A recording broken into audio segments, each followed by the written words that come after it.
मैं किसी धर्म की बुराई नहीं करता हूँ और न ही किसी धर्म को बढ़ावा देता हूँ।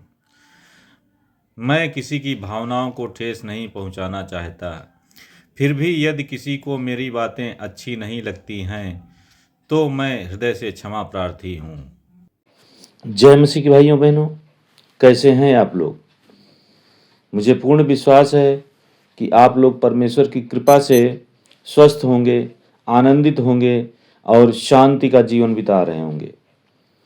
भाइयों बहनों, जो पिछला वीडियो मैंने अपलोड किया था उसका ये दूसरा पार्ट है।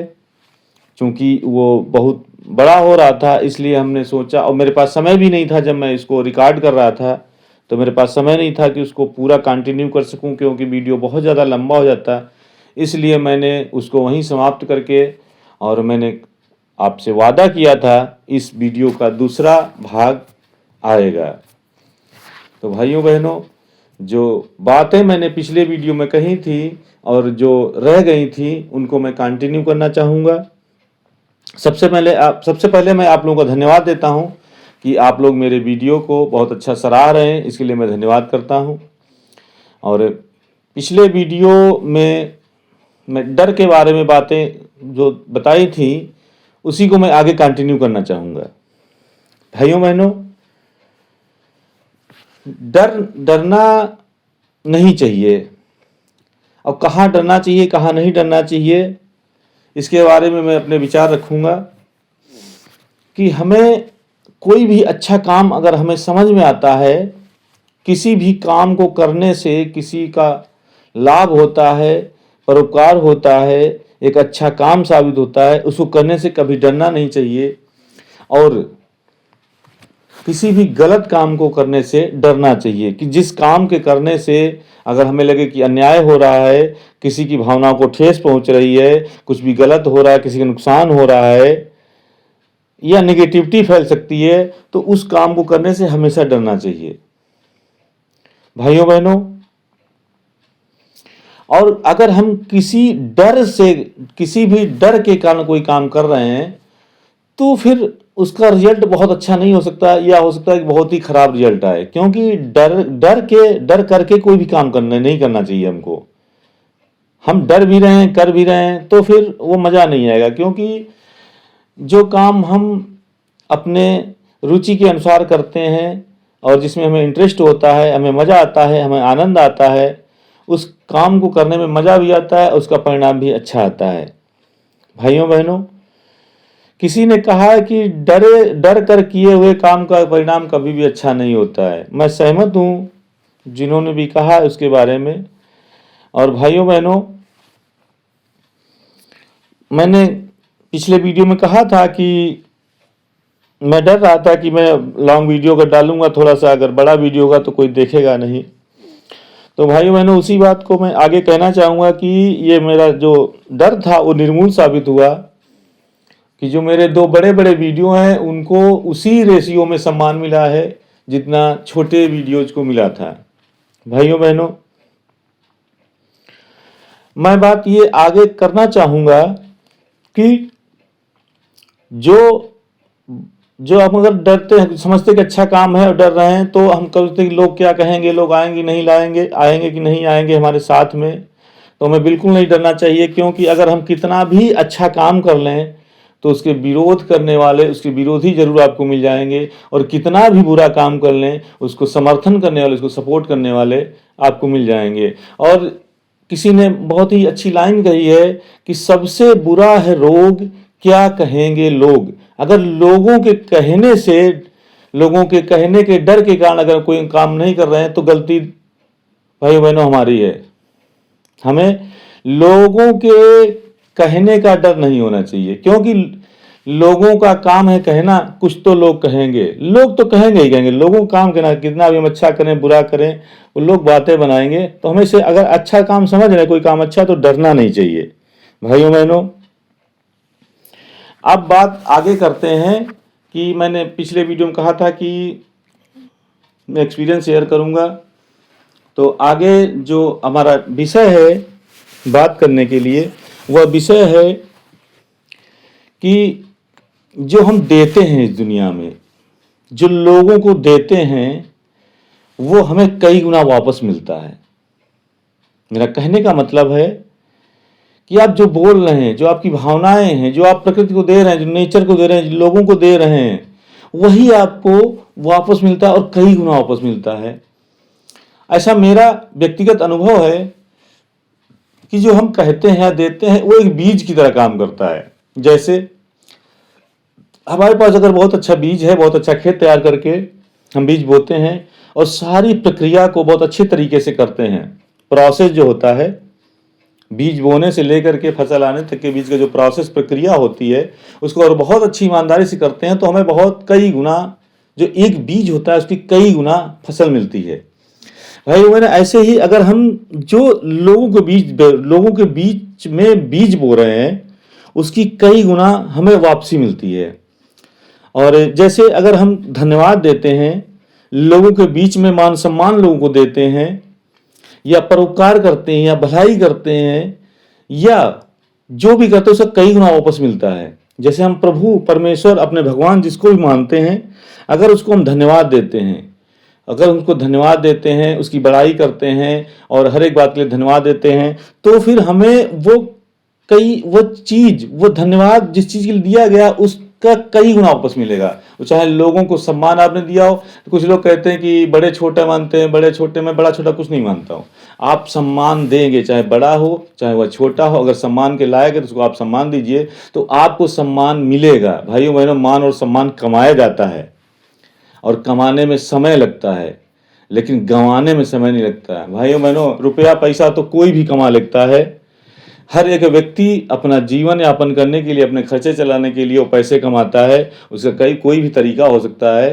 पैसा तो सब कोई कमा लेता है, लेकिन मान सम्मान कुछ लोग ही कमाते हैं। भाइयों बहनों, और जो आप देंगे, जो बीज बोएंगे, तो आपको वही चीज़ें वापस मिलेगी, वही नेचर आपको वापस करेगा। अगर आप नेचर को शुक्रिया कहेंगे, थैंक्स कहेंगे, धन्यवाद करेंगे, तो नेचर आपको बहुत सारी चीज़ें कई गुना वापस लौटाएगी।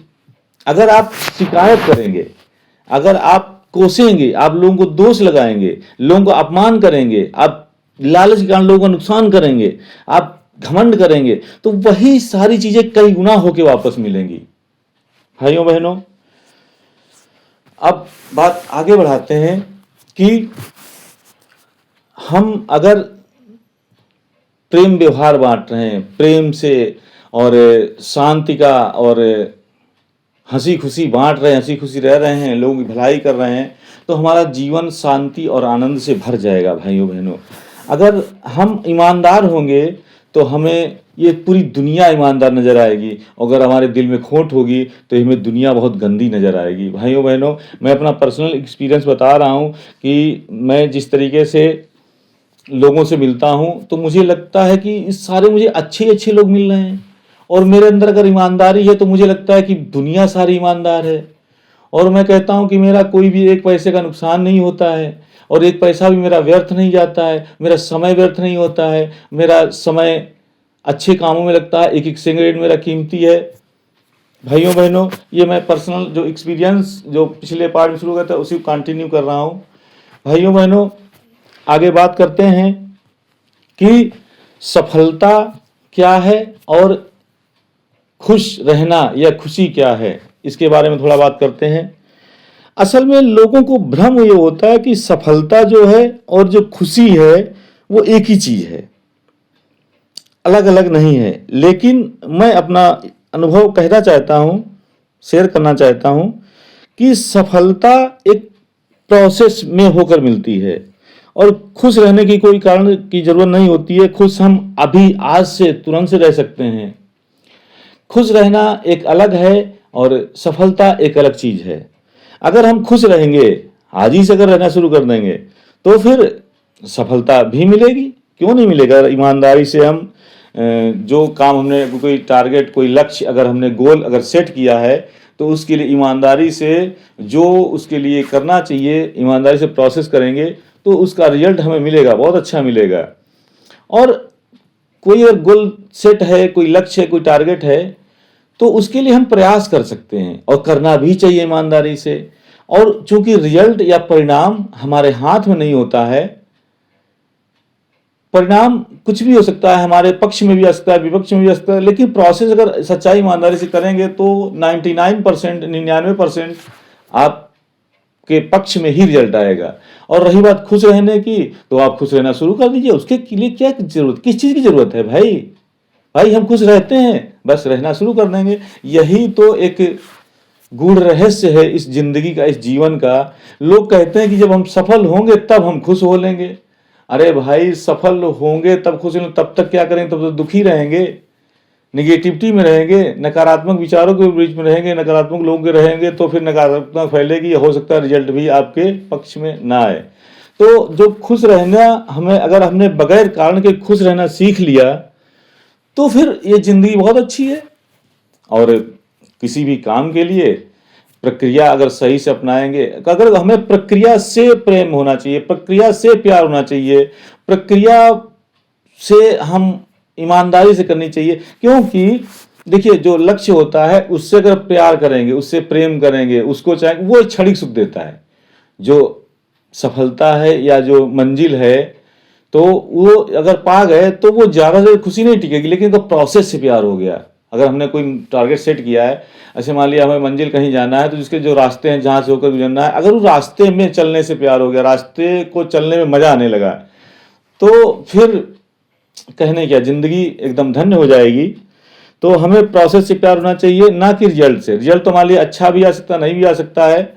और मैं एक चीज और कहना चाहूंगा कि हमें वर्तमान काल में जीना चाहिए। लोग वर्तमान को भूल जाते हैं और भूतकाल को याद करके जिंदगी कोसते हैं, दुखी रहते हैं, और फ्यूचर काल के लिए प्लान बनाते हैं और प्रेजेंट को बीच में मिस कर देते, थोड़ा सा गायब कर देते हैं। और मेरा ये मानना है कि हमें वर्तमान काल में जिंदगी को जीना चाहिए, क्योंकि वर्तमान हमारे हाथ में होता है।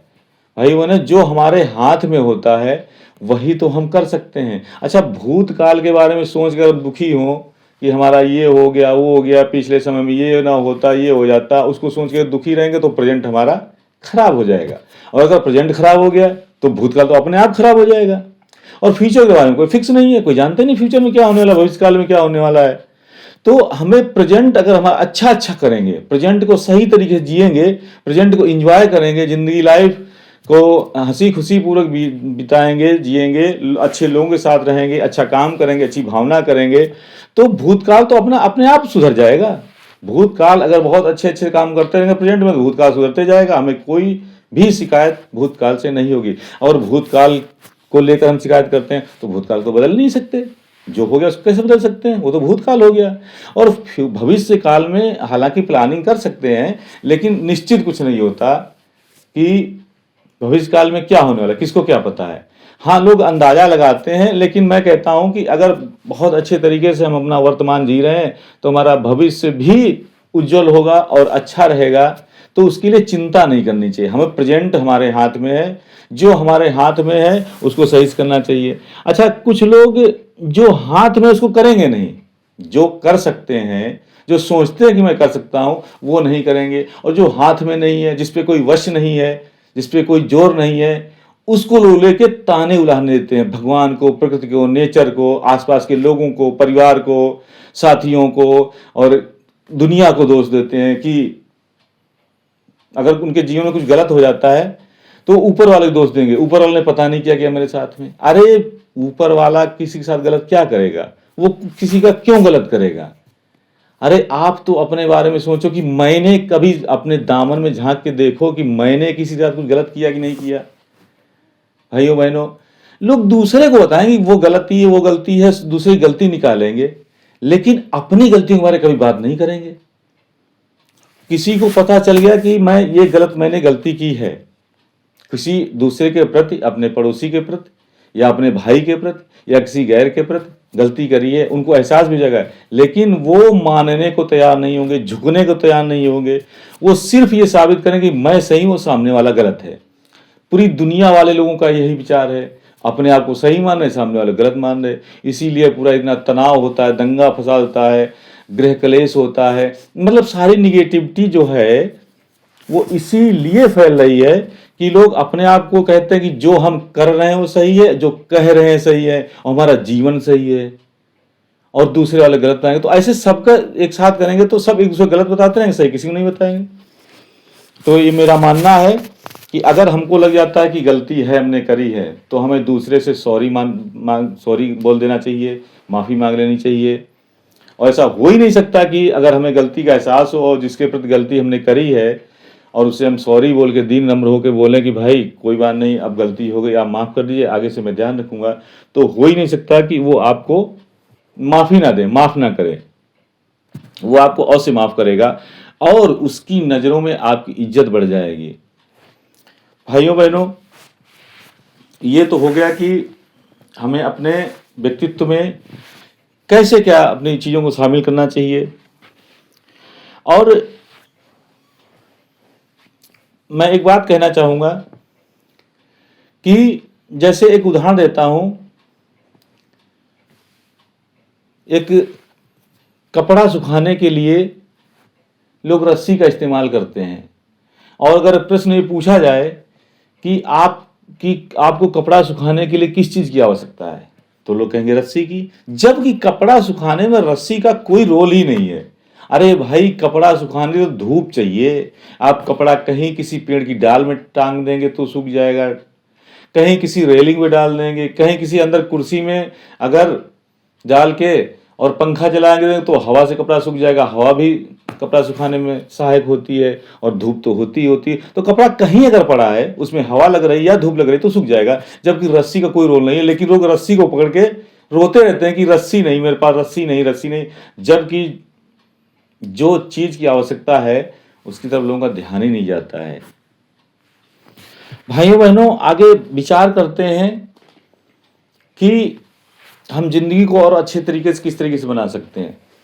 भाइयों बहनों, आगे हम बात करते हैं कि जो हमें चाहिए होता है, जो हमारे सपने होते हैं, जो हमारी इच्छाएं हैं, जो महत्वाकांक्षाएं हैं, तो उनके लिए हमें सोचना पड़ेगा, अपने सोच विचार को अच्छा करना पड़ेगा, हमें अपनी सोच के बंधन को तोड़ना पड़ेगा। क्योंकि अगर हम विस्तृत रूप से अपनी सोच का दायरा नहीं बनाएंगे, अपनी सोच को संकुचित करके रखेंगे, तो हम कोई बहुत बड़ा काम नहीं कर पाएंगे। भाइयों बहनों, हमें अपनी सोच विचार को जितना अच्छा कर ले जाएंगे उतना ही अच्छा हमारा व्यक्तित्व होगा और हमारी जिंदगी उतनी ही अच्छी होगी। क्योंकि जब तक सोच विचार अच्छा, एक व्यक्ति से मैंने कहा कि अगर अच्छा सोच विचार हो जाए, कर लो, तो जिंदगी बहुत अच्छी होगी। तो उसने कहा कि यही तो बड़ी बात है, बहुत बहुत मुश्किल है। हमने कहा भाई मेरे, इसमें बड़ी बात क्या है, इसमें क्या लगना है, कहाँ से ले जाना, कितना खर्चा होना है। अरे भाई, सोच विचार अच्छा रखना है तो उससे के प्रति हमारी सोच अच्छी होनी चाहिए, हमें परोपकार की भावना रखनी चाहिए, सच बोलना चाहिए, ईमानदार रहना चाहिए, सच्चाई ईमानदारी चलना चाहिए, किसी का गलत नहीं करना चाहिए, ना सोचना चाहिए। अब इतना कर लीजिए, आपकी सोच अच्छी हो जाएगी। और इतना भाई साहब आप विश्वास मानिए, अगर इतना आपने अच्छा कर लिया तो आपकी ज़िंदगी बदलनी शुरू हो जाएगी, आपको लाइफ चेंजिंग परिवर्तन होगा, आप लाइफ चेंज हो जाएगी। सिर्फ आप इतना करके देख लीजिए, लेकिन ईमानदारी से, यह नहीं कि अंदर कुछ और है, बाहर कुछ दिखावा कर रहे हैं। भाइयों बहनों, मैं कहूँगा अपने इस सपोर्ट में सोच विचार के बारे में कि जितने भी वैज्ञानिक हुए हैं या जितने भी आविष्कार हुए हैं, वो सिर्फ पहले दिमाग में आए, पहले सोचे गए कि हम अगर कोई आविष्कार आया, पहले दिमाग में वैज्ञानिकों ने सोचा कि हम ये कर सकते हैं। अच्छा, वैज्ञानिक स्पेशल क्यों होते हैं? क्योंकि वो सोचते हैं, सोचने पर प्रतिबंध नहीं लगाते हैं। और जो आम लोग होते हैं, नागरिक होते हैं या जो पब्लिक है, वो सोच पर प्रतिबंध लगाती है, वो उनको कहते हैं कि इससे हो ही नहीं सकता। अब आपने किसी काम लिए जैसे ही आपने अपने मस्तिष्क में, दिमाग में विचार आया कि हो ही नहीं सकता, फिर कम से कम आपसे तो नहीं होगा। अच्छा, इसका मैं उदाहरण एक देता हूं कि जैसे ही कोई नई चीज, कोई रिकॉर्ड बनता है, रिकॉर्ड टूटता है या नया रिकॉर्ड बनता है, तो उससे पहले कोई उसके बारे में सोच नहीं, और जो सोचता है वही रिकॉर्ड तोड़ पाता है। सचिन तेंदुलकर ने जब पहली बार दोहरा शतक बनाया, उसके बाद कई सारे दोहरे शतक बन गए। और जब हमें डर नहीं होना चाहिए, एक उदाहरण और दूंगा कि जब चंद्रमा पर पहली बार व्यक्ति पहुंचा, उसके बाद बहुत सारे लोग पहुंच गए। तो जब कोई काम पहला बार जो करता है ना, वो उसने सोचा तो होगा कि ऐसा कर सकते हैं, जब उसने सोच लिया तो कर दिया, उसके बाद फिर लाइन लग जाती है। तो हमें अपनी सोच को कभी भी सीमित नहीं रखना चाहिए, दायरे में नहीं रखना चाहिए। हमारी सोच वाइड होनी चाहिए, हमारे सपने हमारे बहुत ऊंचे होने चाहिए, बहुत होने चाहिए उनके बारे में सोचेंगे, ईमानदारी से प्रयास करेंगे, तो हमारा प्रकृति नेचर भी आपको रास्ते दिखाएगा। भाइयों बहनों, दशरथ मांझी के बारे में आपने सुना होगा कि उसकी पत्नी की डेथ हो गई थी बीमारी की वजह से, और रास्ता नहीं था, अस्पताल तक नहीं ले जा पाया। तो फिर उसने कहा कि मैं रास्ता बनाऊंगा। उसने पहाड़ तोड़ के रास्ता निकाल दिया।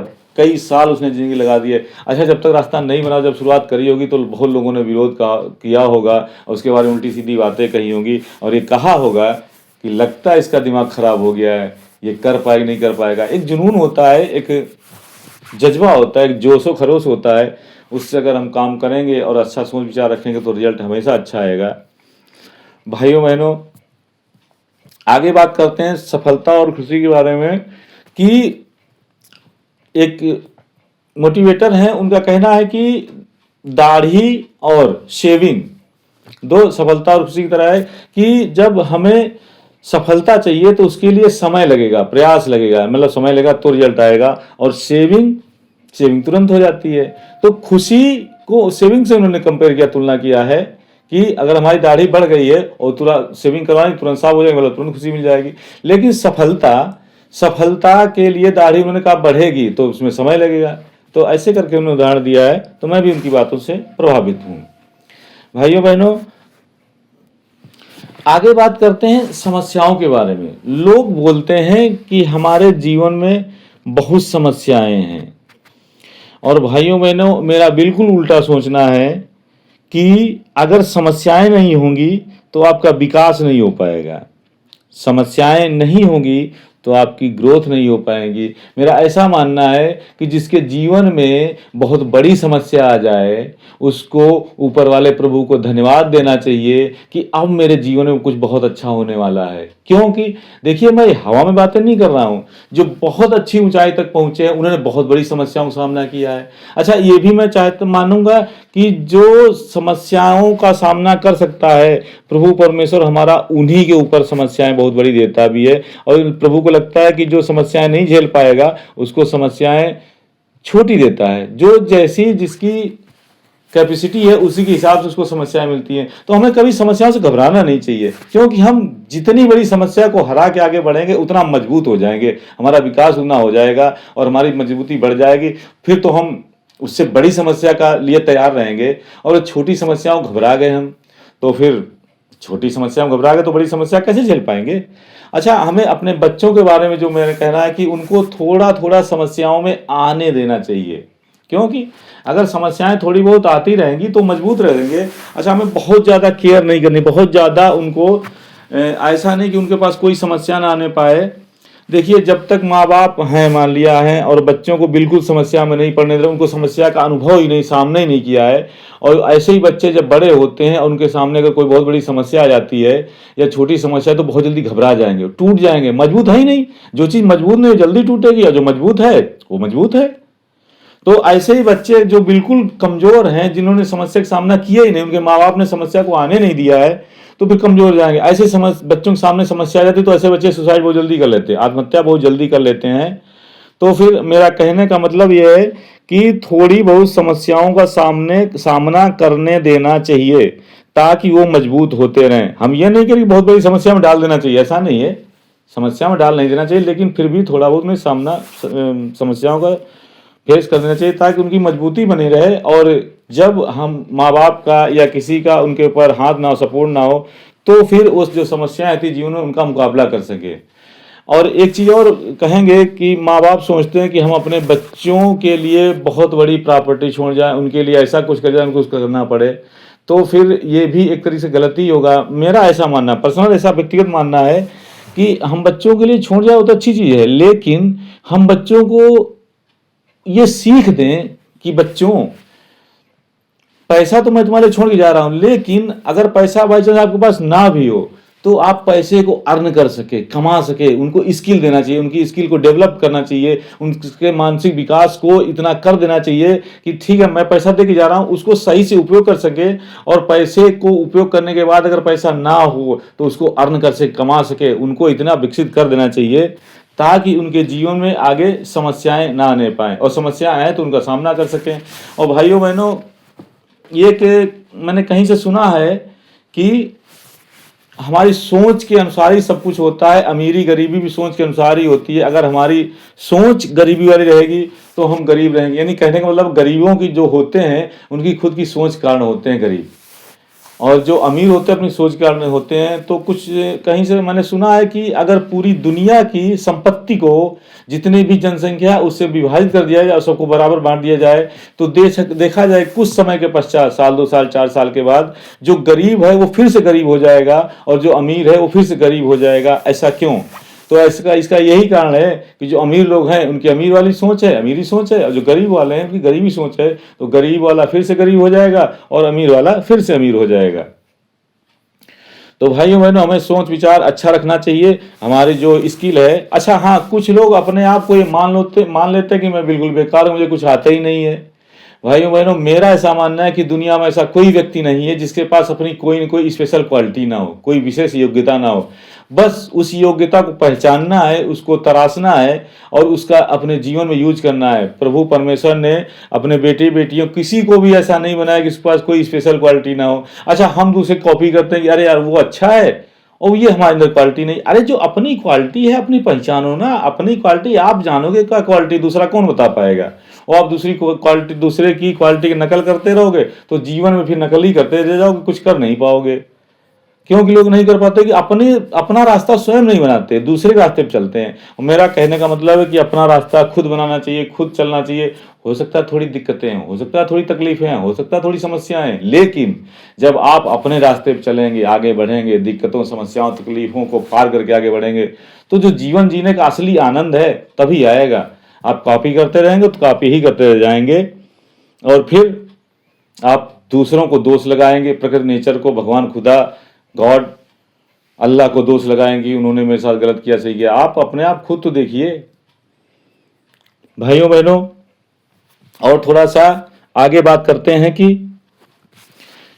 समय का हमें मान सम्मान करना चाहिए, समय की कीमत को समझना चाहिए, क्योंकि दुनिया में कोई भी चीज आपको वापस मिल जाएगी।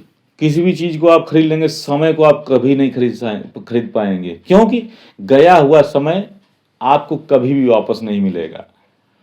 और जिसने समय की कीमत को पहचान लिया उसने लगभग बहुत सारा जीवन की जंग जीत ली है। क्योंकि देखिए, समय जो है एक एक सेकेंड और एक एक मिली सेकेंड, एक एक नैनो सेकेंड, एक एक पीको सेकेंड की कीमत भी होती है। और खैर मिनट घंटे सेकेंड की तो कीमत हम लोग जानते ही हैं। मैं आपको एक उदाहरण देना चाहूँगा कि पीटी उषा जब रेस कर रही थी तो उनके कंपटीटर भी रेस कर रहे थे। और खैर मेरा पूरा एकदम एक्यूरेट डाटा तो नहीं पता है, लेकिन ये पता है कि जो पहले नंबर का जो रेसर था, जो धाविका थी, उसका पैर पड़ गया था लाइन पे पड़ गया था, लाइन के अंदर पड़ गया था और इनका पैर हवा में ही था। और हवा में होने से ये सेकेंड के कुछ हिस्से से पीछे रह गई रेस जीतने से। तो भाई बहनों, उनको पता होगा ना कि एक सेकेंड का भी महत्व होता है। एक सेकेंड, अच्छा जब हमारी ट्रेन छूट रही होती है या फिर कोई बहुत ही ऐसा काम हो, जैसे मान लिया ट्रेन छूट रही है, या मान लिया हम किसी इंटरव्यू के लिए जा रहे हैं, या जब समय की कीमत का जब हमें एहसास होता है कि हाँ, जब एहसास कि इतना समय से हम पीछे रह गए, मतलब सेकेंड या मिनट या जो भी है, जब हमें एहसास होता है कि यार इतना अगर पहले आ गए होते तो फिर हमको ये फायदा हो जाता, हमें लाभ हो जाता, और उतना पीछे रह गए इसलिए हमें नुकसान हो गया। भाई बहनों, हम क्रिकेट मैच देखते हैं तो जो विश्व कप जीता था, T20 वर्ल्ड कप विश्व कप जीता था इंडिया ने, तो सूर्य कुमार यादव ने जो कैच पकड़ा था, उस कैच को आप एक बार देखिएगा। जो लोग थोड़ा रुचि रखते हैं क्रिकेट में और जानते भी देखेगा तो सबको पता है कि जो कैच पकड़ा था उसी कैच ने पूरा मैच पलट दिया। और साउथ अफ्रीका, जिसको एक समय पे 30 रन की जरूरत थी, 30 गेंदें थी और अच्छे खासे विकेट थे, लेकिन फिर भी वो कैच ने पकड़ लिया। और कैच में सेकेंडों का आपको खेल दिखेगा, सेकेंडों से भी कम समय दिखेगा। और जब कोई कैच बहुत ही अच्छा पकड़ा, जॉन्टी रूट्स फेमस हैं फील्डिंग के मामले में अफ्रीका के, या जो कोई बहुत अच्छा फील्डर जब उड़ता हुआ कैच पकड़ता है, भाइयों हम देखते हैं स्क्रीन पे स्लो मोशन में कि उड़ते हुए कैच पकड़ रहा है, लेकिन वो भी रियल टाइम में भी उसको रिएक्ट करना पड़ता है। कभी कभी कमेंटेटर बोलते हैं कि उसके पास रिएक्शन टाइम नहीं था, मतलब इतनी तेजी से बाल उसकी तरफ आती है और उसको उतनी तेजी से रिएक्शन करना पड़ता है। अगर थोड़ा भी सेकेंडों से भी चूक जाए तो कैच ड्रॉप हो जाता है। खैर, अब मेरा वीडियो लगभग आधे घंटे का हो गया है और अब इसको दूसरा पार्ट, अब हमको लगता है कि हमने जो हम कहना चाहते थे एक वीडियो में, वो जो पिछले वीडियो की बातें अधूरी रह गई थी, इसमें मैंने पूरी कर ली हैं। और हालांकि बातें तो कभी पूरी नहीं हो पाएगी, फिलहाल हम आपसे मुलाकात करते रहेंगे, बातचीत करते रहेंगे, अपनी बातों को आगे रखते रहेंगे। आपका प्यार सम्मान मिल रहा है, इसके लिए मैं धन्यवाद करता हूँ। और जो मैं हर वीडियो में बोलता हूं और हर ट्यूबर अपने वीडियो के लास्ट में बोलता है, वही मैं बोलूंगा कि अगर आपको वीडियो पसंद आया हो तो इसको प्लीज लाइक करें, शेयर करें, कमेंट्स करें। हाँ, एक चीज और मैं कहना चाहूंगा, अभी साल भर से ऊपर 31-32वां वीडियो है, 31 वीडियो इससे पहले अपलोड हो चुके, कोई भी एक नेगेटिव कमेंट नहीं आया, कोई भी नकारात्मक कमेंट नहीं आया है, किसी ने भी इसका विरोध नहीं किया है और कोई भी अनलाइक नहीं आया है। इससे ये साबित होता है कि आप लोगों ने बहुत अच्छा प्यार किया और मैं थोड़ा बहुत सही हूं अपनी जगह पे। नहीं तो लोग, अगर कुछ भी लोगों गलत समझ में आता तो नेगेटिव कमेंट आता है। मेरे वीडियो में आज तक ये भी कोई नेगेटिव कमेंट नहीं आया है और कोई भी अनलाइक नहीं आया है। इसलिए मैं आपका बहुत बहुत शुक्रिया अदा करता हूँ, बहुत बहुत धन्यवाद करता हूँ, हृदय की गहराई से आप लोग का धन्यवाद करता हूँ, प्रभु परमेश्वर का धन्यवाद करता हूँ कि मेरी ये जो यात्रा है यूट्यूब की वो अच्छे तरीके से चल रही है। और अगर आप मेरे चैनल पर नए हैं तो प्लीज चैनल को सब्सक्राइब कर लीजिए, ताकि जब भी कोई वीडियो अपलोड होता है तो आपको नोटिफिकेशन मिल सके और आप उस वीडियो को देख सके। जय मसीह की। धन्यवाद भाइयों बहनों, चलते हैं, अगले वीडियो मिलते हैं। जय मसीह भाइयों बहनों।